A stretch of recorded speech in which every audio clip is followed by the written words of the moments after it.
코로나19가 2년 넘게 지속되고 있지만 지역 간 의료 격차는 제자리인 것으로 나타났습니다. 공공의료가 의료 취약지의 의료 공백을 보완하고 있지만 양적 질적으로 미흡해 격차를 해소하기엔 역부족인 실정인데요. 이에 공공의료를 확충해야 한다는 목소리가 나옵니다. 박다영 기자가 전합니다. 의료 인프라의 도시 쏠림 현상이 심각해지면서 지역 간 의료 불균형이 고착화되고 있습니다.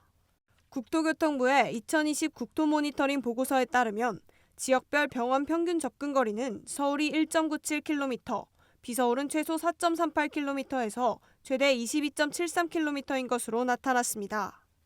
수도권과 광역시를 제외한 지역에서 병원까지 가는 데 필요한 최소 접근 거리는 12.54km로 서울의 약 6배입니다. 특히 강원의 병원 평균 접근 거리는 22.73km로 서울의 11배에 달했습니다. 이 밖에도 비도시 지역에서는 약국, 응급의료시설, 의원 등 전반적인 의료시설에 대한 접근성이 낮았습니다. 특히 비도시 지역에서는 비인기 과목의 진료를 받기가 더 어렵습니다. 건강보험심사평가원의 전국 의료기관 현황 자료에 따르면 전국 249개 시군구 중 소아과와 산부인과가 없는 지역은 각각 56곳, 58곳으로 강남 3구의 소아과와 산부인과가 각각 97곳, 100곳인 것과 대조됩니다.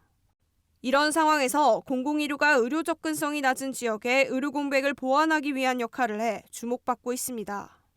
하지만 2020년 우리나라의 전체 병원 중 공공병원 비율은 5.4%로 OECD 평균인 55.2%에 비해 훨씬 부족한 상황입니다.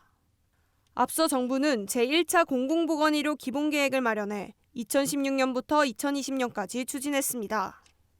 하지만 정책 시행 후 우리나라의 전체 병원 중 공공병원 비율은 2015년 5.8%에서 2020년 5.4%로 오히려 감소했고 공공병상 비율도 2015년 10.4%에서 2020년 9.7%로 감소했습니다. 이에 정부는 제2차 공공보건의료 계획을 마련해 2025년까지 추진하겠다고 밝혔습니다. 2차 계획에는 진료의 지역 완결성을 목표로 공공의료시설을 확대 운영하겠다는 내용이 담겼습니다. 공공의료시설을 통해 의료 수요가 발생한 지역 내에서 적정 수준의 진료로 수요를 충족시키겠다는 겁니다.